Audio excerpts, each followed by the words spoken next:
A paz do Senhor estejam com vocês, aleluia. Meus amados irmãos e irmãs, temos visto ultimamente no mundo de hoje a sexualidade se tornando cada vez mais comum no dia a dia entre as pessoas.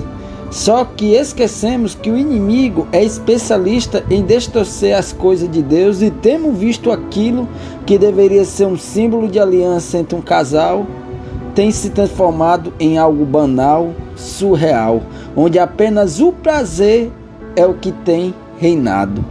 Só, meus irmãos e irmãs, que a própria Bíblia diz que no final dos tempos as pessoas seriam mais amantes e escravos do prazer do que serem amantes e adoradores de Deus.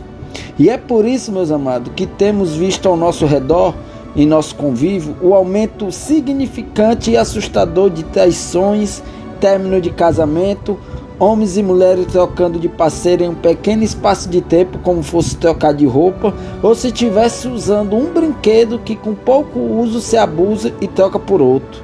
Então, meu irmão e minha irmã, eu venho nesta noite trazer duas fases do pecado sexual para que vocês possam vir a refletir e junto ver o que a palavra de Deus fala sobre esse assunto que é pouco falado. Aleluia. Então vamos começar pela primeira fase, que é a fase do olhar.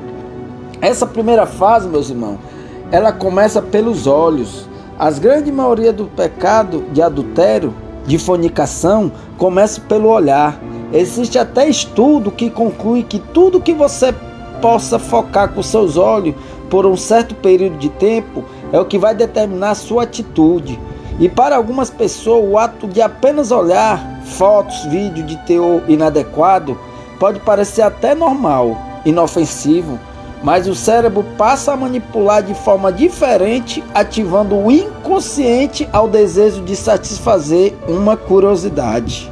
Muitos acham que existe apenas o poder da palavra, o poder da mente, mas se enganam ao não conhecer o poder do olhar. Mas o inimigo sabe que muito desconhece desse poder e ele se aproveita dessa fraqueza para dominar e escravizar essas vidas e afastá-la de Deus. Se olharmos em 2 Samuel capítulo 11, onde Davi estava passando pelo terraço do palácio e ele viu uma mulher muito bonita tomando banho. Essa mulher era Batseba e ela era casada com um dos seus melhores soldados. A Bíblia não conta em detalhes se Davi passou horas ou não observando a mulher no banho, mas o fato de olhar já foi o bastante para ativar o inconsciente e aguçar um desejo sobre aquela mulher. A segunda face do pecado sexual, meu irmão, é o ato de consumar. Irmãos, depois de um olhar pecaminoso que gera desejo na mente e na alma, você acaba passando para a próxima etapa do pecado, que é a consumação do ato em si. Muitas pessoas estão cometendo o adultério, não porque simplesmente acordaram uma certa manhã e decidiu que naquele dia iria pecar contra Deus. Claro que não. Elas caíram na tentação do olhar. E nisso foi construindo o desejo, a vontade de tanto olhar, de tanto admirar, que esse desejo foi crescendo e aí acontece o alto índice de sexo fora do casamento. Isto, infelizmente, tem se tornado mais comum e as pessoas estão se importando com as consequências que esses atos podem acarretar. Pois na mente o que importa é alimentar o desejo do prazer carnal do pecado, acreditando elas que estão fazendo algo natural.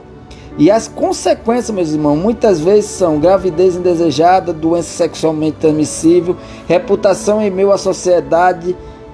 Por isso o índice de pessoa deprimida é enorme, porque quando se dão conta que tudo era ilusão e se sente usada, suja. Por isso que eu volto a alertar, o pecado não é brincadeira. Se olharmos lá em 1 Coríntios capítulo 6, 18 e 19, a frase de Deus é nítida em dizer que Deus ela abomina a imoralidade. Deus abomina o pecado da imoralidade, que para Deus isso é detestável. Deus não olha com bons olhos, irmão. E que a gente possa, meu irmão, a partir dessa reflexão, a ter mais cuidado com o que a gente olha, com o que a gente deseja, porque não só o poder da palavra, nem o poder da mente, mas sim o poder do olhar pode nos levar a caminhos que a gente, às vezes, não pode ter volta.